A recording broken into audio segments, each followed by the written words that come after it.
Hey, good morning, sports fans. Louis Diamond at you live from our Las Vegas handicapping studios at Bettor Center Live, and we have plenty of college football action for you today. I think we got a lot of winners for you. Over the next half hour, we're going to talk probably about 6 or 7 college football games. We got a little Preakness.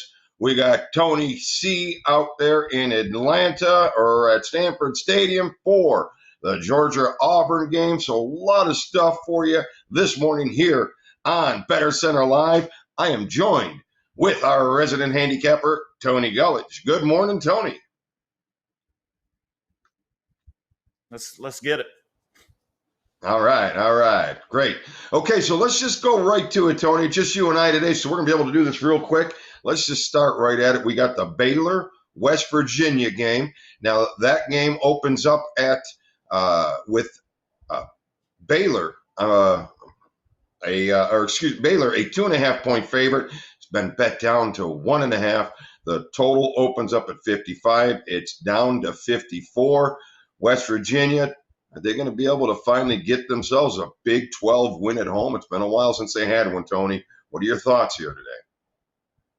Yeah, I'm going to end it up on Baylor here. Tough spot. There's a lot of things that make you not want to take Baylor, but I think the fact that they're favored on the road in a spot they've never won, they're 0-5, or actually 0-4 at West Virginia, trying to get their first win there. Baylor has the stronger running game. I think West Virginia's defense is what's going to cost them today. I like Baylor to put some points up and get out of here with a win. All right, looking a little Baylor out of stock. I don't have much of a vibe for the game. I think West Virginia has been beating themselves, and they talk about how they're beating themselves, and I don't like betting on a team that is beating up on themselves. So that worries me there. So I got to agree with you a little bit on the Baylor side. So Tony gives us a little edge on Baylor today, minus the 1.5. Next game on our schedule is the South Carolina Gamecocks. Now they travel to the Florida Gators, and South Carolina is a fat here, getting 16.5 points and opened up at 19.5. A lot of money hitting them on the Gamecocks here. Total went from 55, it's up to 57. A little touch on the over. What are you thinking, Tony? Well, it bit back up to 17 this morning when I took it. So South Carolina plus 17, and that's to play for me. Florida, big performance offensively last week, almost 700 yards. Trask, the quarterback, pretty big day. He looked pretty good. The defense, though, for Florida, if Lane Kiffin wasn't such a bum and terrible play caller, I think they could have been right there in that game. But Kiffin, as always, finds a way to interject himself into the team, into the mix. He almost has to be part of the profile of the game. And I thought it cost them against Florida last week, even though they put up 600 yards on the Florida defense. It wasn't enough. Florida got the cover. South Carolina, tough loss. It was right on the number. They lost 31-27 to Tennessee. There were some things that were positive for South Carolina. Big turnover, pick 6 from their quarterback. He's got to avoid that. That was very costly to him. I think the 17 points is too many. I'm looking for something more in the 35-24 range. So there's plenty of value on South Carolina with this big number. Try to get 17 if you can. There's plenty of 17s out there. Well, I'll tell you, I'm looking right now, Tony. It got steamed right now. I'm seeing 16.5 almost everywhere right now. So I think the word's out on you. I think the word might be out on you here with a little bit of a dog here today, getting 16.5. But if you can get to 17, obviously you want to look for it. And this might be one of those scenarios where you want to buy it to 17 because it is a key number. 17 is a key number. And it takes you from a push, from a loss to a push should it land on. So I would probably stretch it out, go the extra mile here, and grab the 17 if you want to follow Tony's advice here and grab the points in this matchup. All right, next game on the schedule. It's a doozy today. Auburn is at Georgia. The game opened up with Georgia -7. We got some a little steam on Auburn. The total is 45. Let me see if I got us an update here. 43.5 now. So it's been steamed under. As I told you yesterday, I'm on the under here today. And Tony, give us a little opinion, your thoughts on the game if you have something before we head out to Tony Cusimano out there at Sanford Stadium. Yeah, you got any thoughts here? Yeah, I bought it at 7.5 this morning. I took Auburn. The money is going back on Georgia, it appears. The thing that there's a quarterback issue with Georgia. Who's going to start? And I agree with the under to some extent. I think this is going to be a grinding game. When Malzahn plays these guys, he likes to take the tempo down to nothing. I've looked at a couple of these games that they've played, and this guy tries to, I don't know, something about Malzahn I do not like. I think he's too aggressive in bad spots.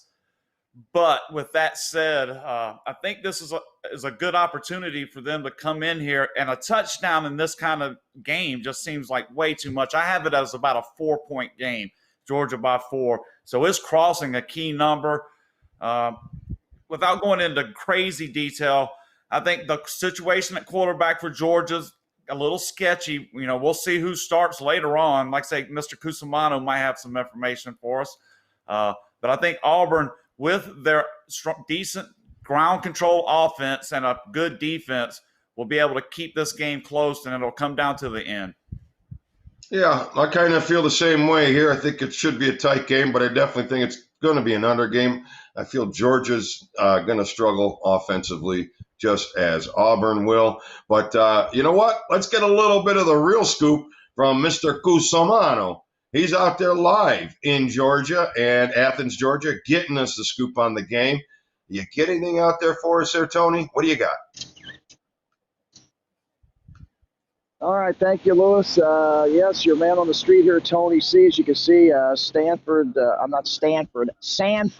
Stadium in Athens, Georgia, home of the Georgia Bulldogs. Now, it's on lockdown here, believe it or not. They're going to have 25% of the stadium filled. You'll hear a little bit of noise behind me here as the crew, grounds crew and stuff driving back and forth here. There'll be kids walking around, but as far as, the campus is on lockdown until, the game kicks off at 7:30 tonight. So with that, I did run in, believe it or not, into the coffee donut shop. I ran into the coach, Kirby Smart, and I just said to him, hey, who's quarterbacking today? And he had no answer for me. He shrugged his shoulders. We'll see, was his answer was pretty much. So you're right, Tony. We don't know the quarterbacking situation. We go back to last week at their win at Arkansas. They started with DeJuan Mathis. He couldn't get anything generated, so then they turned to Stetson Bennett. He got the troops in order, led them to the win, but of course they had no ground game last week on the road at Arkansas. Another interesting note about the quarterbacking position, if you remember last year's USC transfer, JT Daniels with the bad knee. He's been cleared to play medically. So we might see JT Daniels, and then, of course, Carson Beck could see some action. Now, this is a quote from WSB Atlanta, the local news source here. Coach Smart said he wants to develop all of his quarterbacks. So we don't know who we're going to see today, and I agree with you, Tony. That's an awful large spread, 7. It has been as high as 7.5. So we'll see as far as that goes. Again, and as far as the total, well, the odds makers are telling you it opened at 45. It's down to 43, 43.5. I mean, that tells you probably going to be a tight game. Last year's game, just so you know, Georgia won at Auburn 21-14, 35 points. So I would think it's going to be something similar. Quickly about the visitors, Auburn, you've got Bo Nix at quarterback. He led his troops 29-13 over Kentucky last week. I mean, if Bo Nix goes down, their quarterbacking situation, I mean, it's Bo Nix, and that's it. So we've got number 4, Georgia, against number 7, Auburn. This is what it's all about. Oh, a little history lesson here. These two teams have been meeting since 1892. The first meeting was at Piedmont Field in Atlanta, Georgia. So, a little history lesson there. So this is one of the oldest rivalries in the South. Goes back to 1892. I'm a points guy. I've said this before. I've got to take that 7.5 with Auburn. As far as the total, I mean, we don't know who's quarterbacking for Georgia. We don't know who's leading the troops. This kid's got to be rusty if he does play JT Daniels. I mean, we have to put some logic behind it. The kid's got a bum knee, or he's coming off of a bum knee. I mean, he's cleared to play, but is he going to play? So I'm going to toss it real back to you guys here. I mean, what do you think? You guys kind of gave your 2 cents, but you know, the atmosphere. There's already an atmosphere this morning. Believe me, they're already tailgating. I wish I had I was in the Goodyear blimp for everybody to see what's going on this campus here. They're already tailgating. You know, the smell of burgers is in the air. There's the Georgia flags everywhere. Everybody's wearing their red with the gray G in the middle, the black and gray. So, I mean, this is it. This is what it's all about. By the way, also earliest meeting ever between these two teams. They've never met this early in the season. So there's a lot of hype here. There's a lot going on today here. I do like the points, though, Tony. It's got a good chance. It's got a good chance of being the game of the day. Some notes for the game. Bulldogs 13-3 against the number following an ATS loss. So they usually rebound well after a poor performance. 5-2 against the number their last 7, 9-4 their last 13 conference games, and 15-7 against a team with a winning record. So Bulldogs bring a little something to the table, but so don't the Tigers in the history. 11-5 against the number their last 15 games overall. So when you got two hot teams covering the number, I gotta lean towards the dog in a scenario. Excuse me. When you have an offense that struggled the way they struggled against Arkansas last week, I don't believe they're going to be able to put the points on the board against this Georgia defense. But I don't. Georgia has too many questions on offense as well. I think the real play is probably on the under, as Auburn 13-4 to the under their last 17 games as an underdog. And no matter how you slice the Bulldogs, 13-3-1 to the under their last 17 games overall, 12-3-2 to the under in the conference, 28-9-2 to the under their last 39 home games. Hopefully it took a little action yesterday when you got the 45. You got 43.5 today. 44 is kind of a key number. You may want to buy. I don't think you need it here. I think the game's a solid dead under, and probably a lean towards the dog with even a potential dog with an outright winner. And that's my opinion there, Tony. So, all right. Well, Tony, thank you very much for joining us out there in Athens, Georgia. Where are you going to be next? What do you got coming up for us here on Bettor Center? Any ideas? Any plans? We got a plan. We'll be in Santa Clara, California to cover the 49ers, a big Sunday night matchup. That's the premier game under the lights Sunday night, Philadelphia at San Francisco. Of course, the game's being played in Santa Clara. We'll be there. And then after that, we'll see where the road trek takes us here. As I said before, probably the greatest road trek since. Here we go right here. Young lady, can I get here's a Georgia Bulldog cheerleader. She's got her mask on. Go ahead right here. Who's going to win today? I'm sorry. What, no interviews? We got we got some cheerleaders walking by. We just got done practicing. Move the camera to them instead of you. She's not allowed. She's not allowed. She said no interviews. All right, well, two cheerleaders just went by, two kids. Put the camera on them, not you. They're out. Turn the They're out of camera. Elvis. All right. The dogs. Yeah. Here we go. There she goes. See him walking? You can see him barely walk. Oh, geez, the sunlight. Let's see. Can we see it? You missed us, Tony. All right. Here's the band. Here, I'll get some of the band. Here comes the band. Here comes the band. Strike up the band. Here they come now, right behind me. See them? Here comes the band. We'll get them to play a song. How's that? We don't care by about the way, they the call them the dogs. They call them the dogs here. Here comes some dog sax players. Let's see if we can get them to play a song for us here. Hey, can you guys tune up the band for Diamond Entertainment Group? Go Dogs. Can you give me a tune? Blow that horn real quick. Can you? You can't do it? Go Dogs. Can I get a Go Dogs? All right, Go Dogs. All right, Tony. All right, too much fun down there in Athens right now. All right, we're signing off, and Mr. President, get well soon. Well wishes to Mr. President, who's under the weather, and the First Lady. All right, take it away, guys, and we'll see you in San Francisco tomorrow in the Bay Area. All right, Tony Cusimano live down in Athens, Georgia. He's going to cross the country here tonight and get us some information on that San Fran and Philadelphia matchup. If you've been watching the show, you know I'm all over that matchup. I think there's a big teaser within that play. We'll talk about that tomorrow with plenty of NFL action. But let's switch gears here real quick. We got a horse race going on today, don't we, Tony? What do you got going on there? They're running the Preakness at Pimlico Park in up there near Baltimore. I just want to throw in real quick, I'm kind of disappointed that Tony wasn't able to get that camera turned for the Georgia Honeys. I was just wanting to catch a little glimpse, but okay. He's a little slow on the trigger, I guess, huh? Boy, getting old. He's describing it to us when he should be panning the camera over. I don't like hearing an oral description. Hold on, guys. There's cheerleaders over there. Yeah, a Georgia cheerleader. Those girls are pretty cute, man. Traditionally. So at Preakness today in at Pimlico Park, I'm going to give you just the top play and a box for the action. My top pick for the race is going to be the number 5 horse, 1,000 Words. Baffert has 2 entries into the race. I always like to take the one not as well bet. He has the 9 Authentic in, which is the morning line favorite at 8-5. 1,000 Words is 5 or 6-1 on the morning line. I like the value. The horse ran the Kentucky Derby. So you also get that going for you. I love a horse coming back in. Plenty of new, I call them new shooters. Plenty of horses that didn't run the Derby are running today, but I don't see a lot of contenders in that group. I think your best chance is with a horse that ran the Derby, got the juices going, now comes in here at about the 3rd or 4th choice on the morning line. So it's not like I'm picking some long shot, but I think you're going to get a decent price.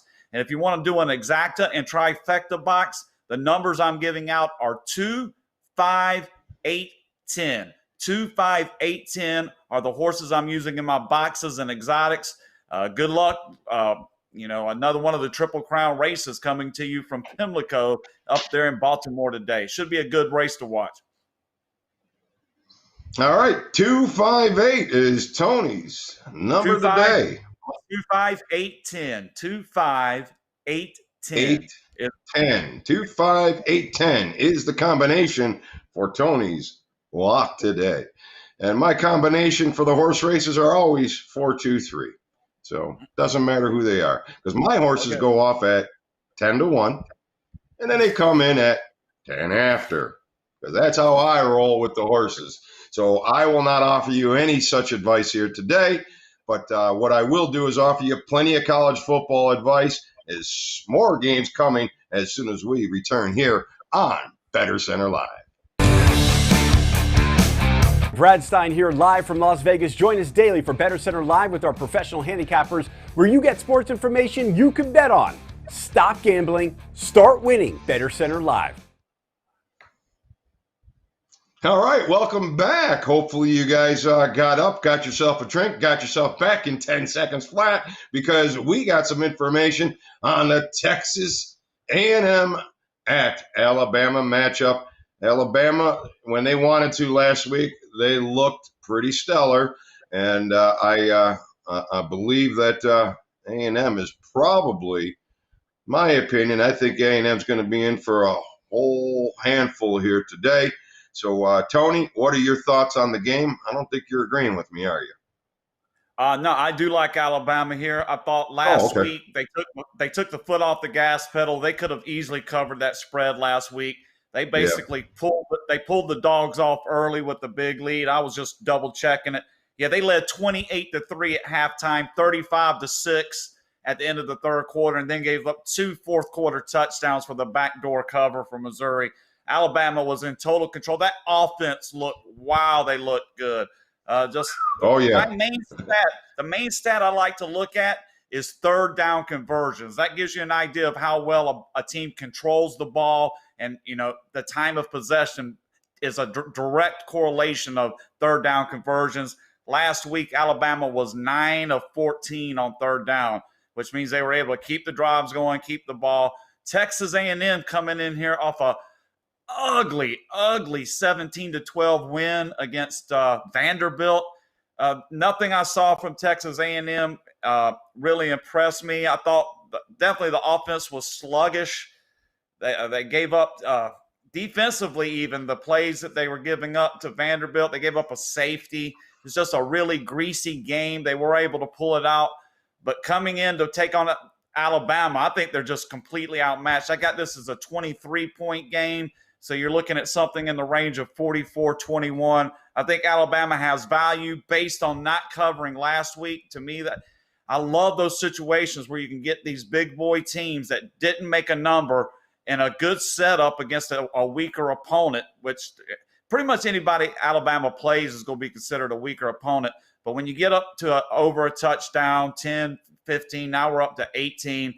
The books really call, and I agree with the books this week. Alabama should walk the dog. I think they could even put the number a little higher here. Alabama's the play for me.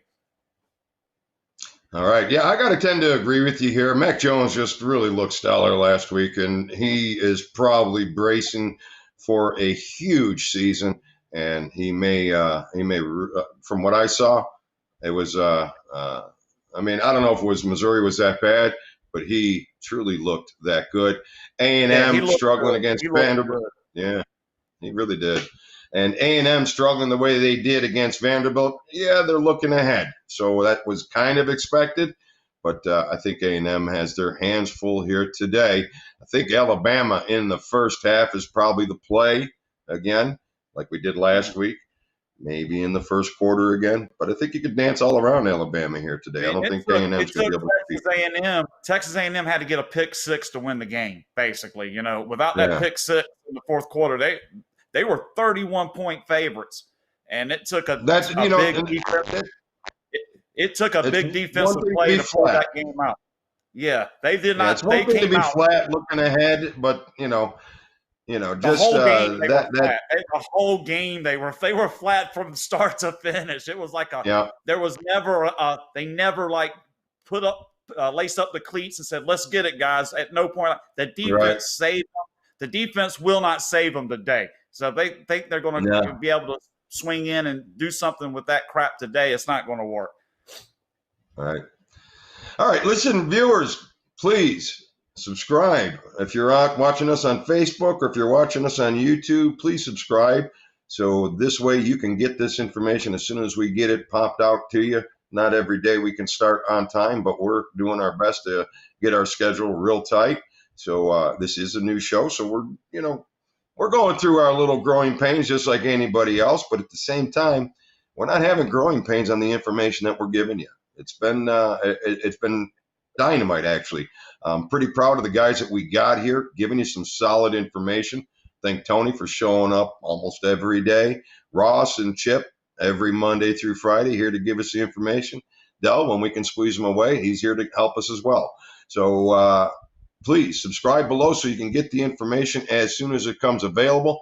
I got some big teasers for us in the NFL tomorrow.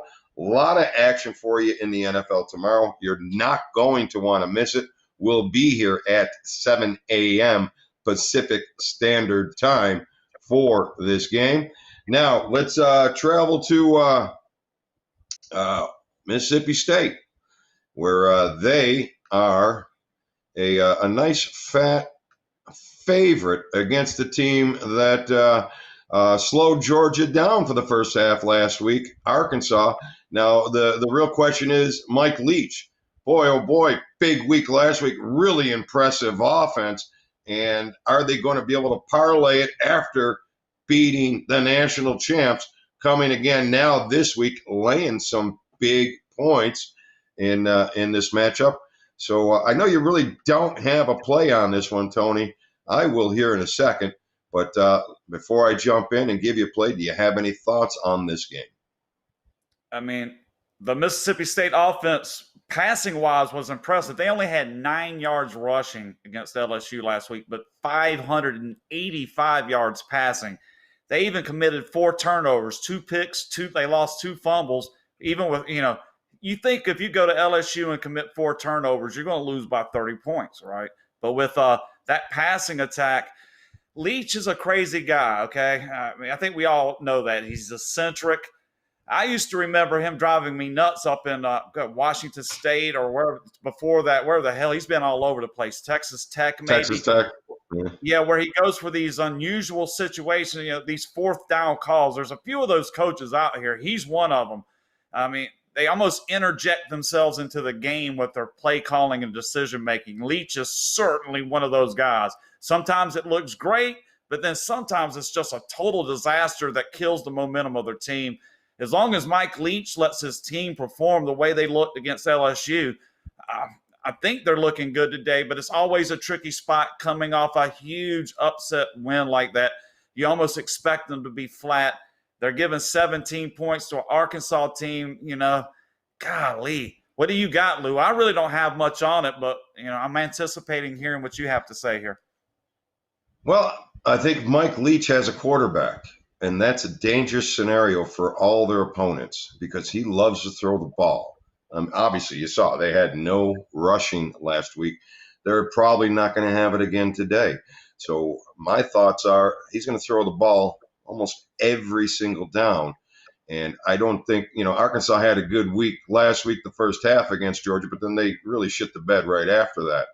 I don't think Arkansas can hang with this team. I think Mississippi State will probably blow them out. And I'm actually liking the over in this game because no matter what happens, Leach, I don't care what he's up by, he's still throwing the ball. And he's got a quarterback. They're executing, even though it was only one game. It wasn't national champs, and they are supposed to be flat this week. I think Leach will have them ready. So I'm liking Mississippi State minus the big wood, but I also like them in a teaser today with the over. I think you got some money in that game.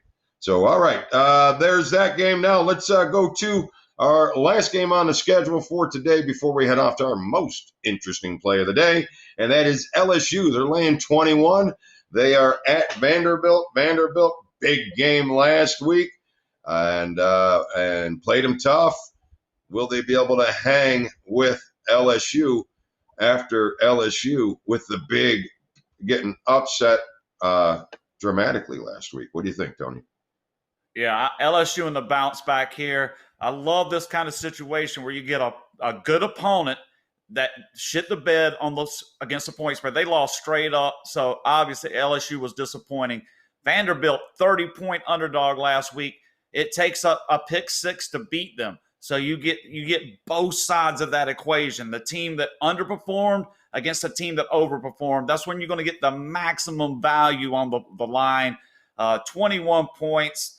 I mean, unless Vanderbilt finds an offense here, I think they're just going to get plowed over. I'm looking at something like 41-6, 41-10, somewhere in that range. I'm looking for a very, very comfortable LSU win here today. Yeah, I would think so. They're not going to be as bad. They're not going to be nowhere near as good, but they're not going to be as bad as what showed up last week. That was a monumental game for Leach last week. I think the same thing. I think Vanderbilt pays the price for their embarrassment. Yeah, Vanderbilt pays the price for that big embarrassment last week. LSU comes, guards up. You probably want to throw them on a teaser as well. So,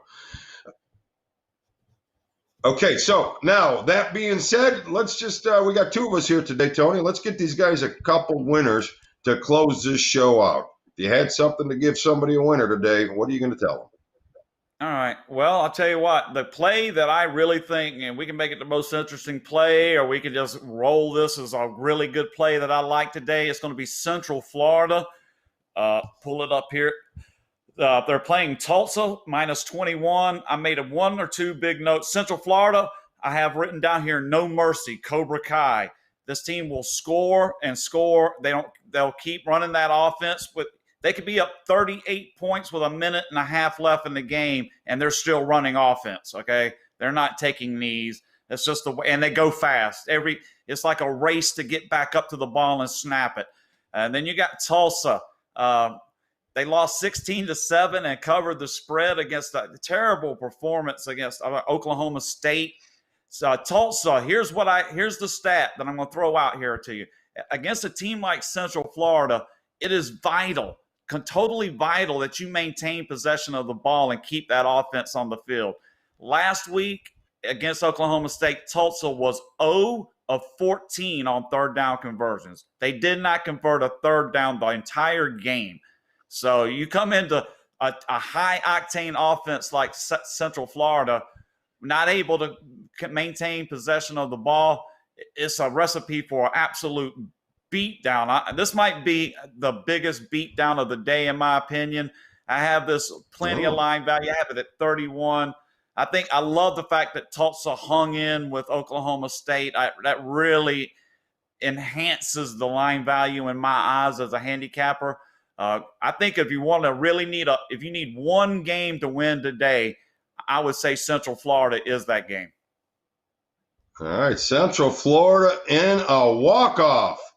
All right, looking for the blowout from Central Florida today. Maybe you want to throw that in a little teaser as well, people. All right, my most interesting play of the day is going to be a little bit of a home dog, and I think that they got the chance to win outright, and that is going to be with Iowa State, the Cyclones. They've had this game circled. They circle it every year, and this is an opportunity for them. Oklahoma, sure, after the big upset, they're going to rebound. But now they're going on a road in an environment of a team that has them circled. They don't rebound. They're in a tough battle here today. I like the points. I even like some of the money line with Iowa State.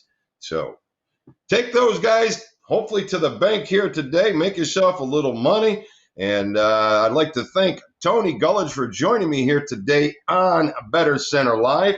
Be back again tomorrow at 7 a.m. Pacific Standard Time with plenty of NFL picks, plenty of NFL teasers, money line parlays, and lots of action for you in the NFL. So please subscribe on Facebook or YouTube so you can get us tomorrow morning as soon as we're ready to get you some winners. This is Louis Diamond. I'd like to thank Tony Gulledge for joining me here today. You're watching Bettor Center Live. Looking forward to seeing you here again tomorrow.